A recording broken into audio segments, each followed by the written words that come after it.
Welcome to Neo Royal House of Pricey Cardboard. Today, I present to you another game from the pod of Hugo, Guillaume, Kelly, and myself.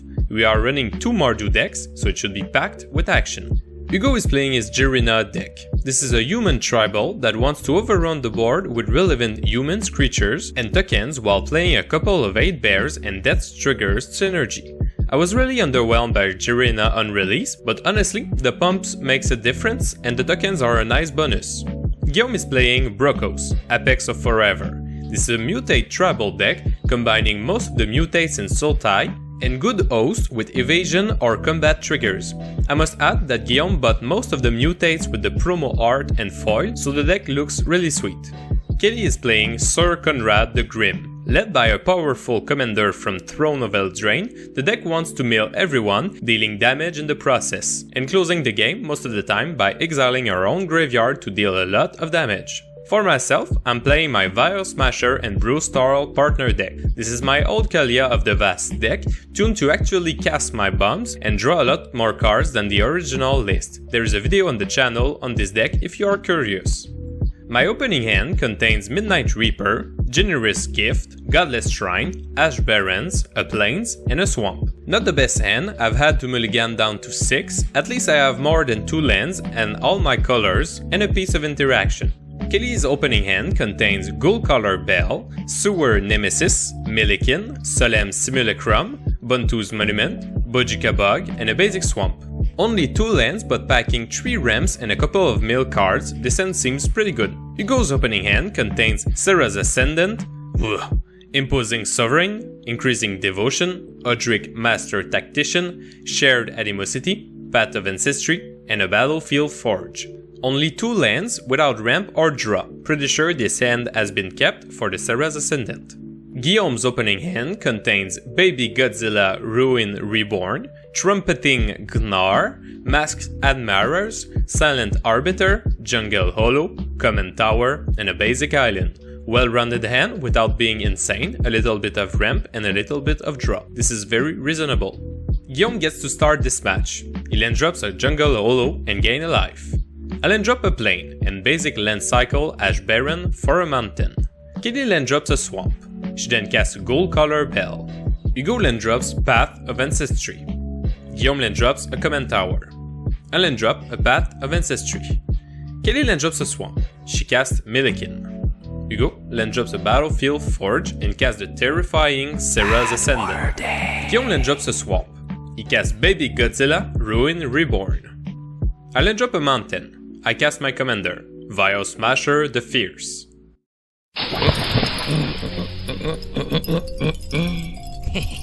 Watch out, watch out!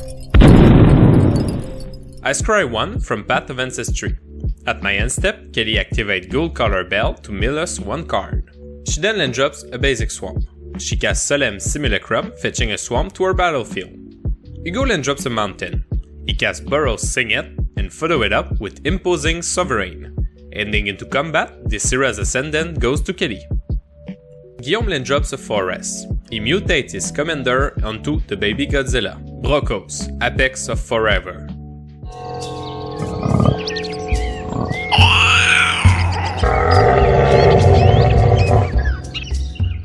The baby triggers to draw and discard. Going to combat, Brokkos comes to me for 6 points of commander damage. I land drop a Godless Shrine tapped and cast Midnight Reaper.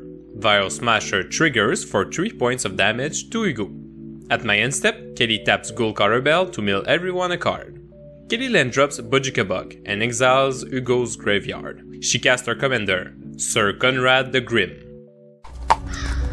Would you look at that? I guess not everyone can live happily ever after. She then casts Tormord's Crypt and pass. Hugo land drops Isolated Chapel tapped. He then casts Shared Animosity and go to combat. The Ascendant goes to Kelly once more. Guillaume land drops a basic Swamp. He mutates Trumpeting Gnar on Brokkos, looting 1 and creating a 3/3 beast. Heading into combat, Brokkos goes to Hugo for 6 points of commander damage. I land drop a basic Plains. I cast my second commander, Bruse Tarl, Boorish Herder. May your horns get lodged in Ildraz's bony face, ordinary brute. I scribe 1 from Path of Ancestry and Vial triggers for 4 points of damage to Hugo. Entering the battlefield, Bruse gives double strike and lifelink to VialSmasher, and I go to combat to attack Hugo with VialSmasher. At the end step, Gold Color Bell gets activated. Kelly mills a creature and we take 1 damage from Konrad. At her draw step, she dredges 4 from Golgari Tug. Milling 1 creature, we take 1 and the Tug leaves the graveyard, so another point of damage. She casts Buntu's Monument, and then casts the Golgari Tug. The Monument triggers and drains us for 1. She casts Altar of Dementia and ends her turn. Hugo then drops to Dragon Skull's Summit. He casts his commander, Jirina Kudro. Strength is what keeps us alive. Compassion is what keeps us human. Entering the battlefield, she creates a human token. The Ascendant hits Kelly and the Sovereign goes to Guillaume. Guillaume begins by casting Silent Arbiter.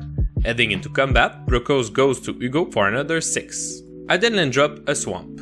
I consider the options in my hand since I'm having a pretty slow game and decide to cast Aurelia, the War Leader. VialSmasher trigger for 6 to Kelly. I go to combat and send Aurelia to Hugo. She triggers and gives me an extra combat step.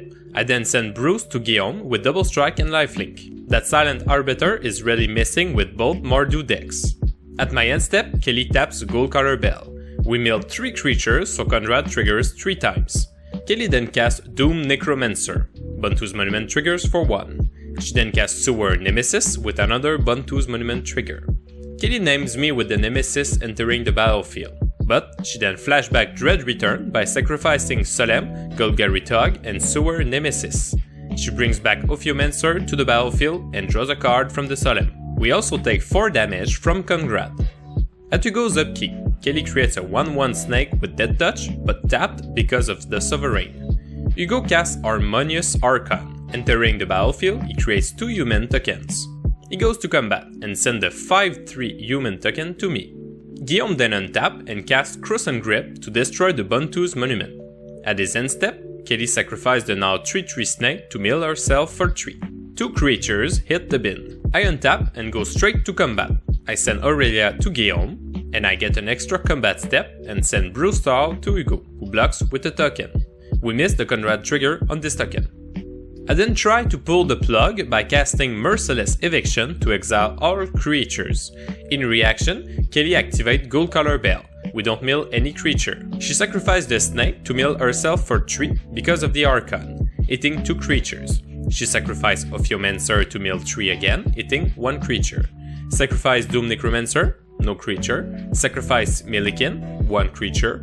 Out of bodies, she then activates Konrad to mill 1 to every player, hitting 3 creatures. She then activates the Tormod script to exile her own graveyard, exiling 15 creatures and dealing us a further 15 damage. My board wipe finally resolves and I'm left barely standing and alone.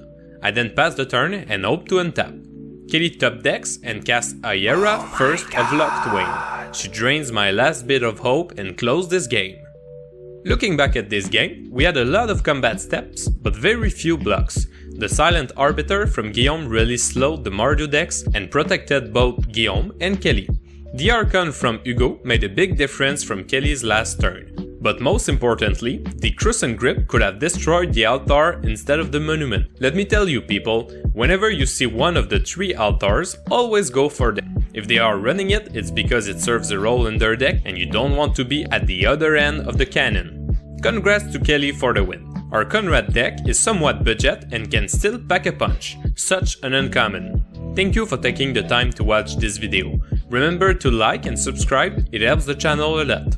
The more we grow, the more games you can get on a regular basis. Have a great day and take care of each others.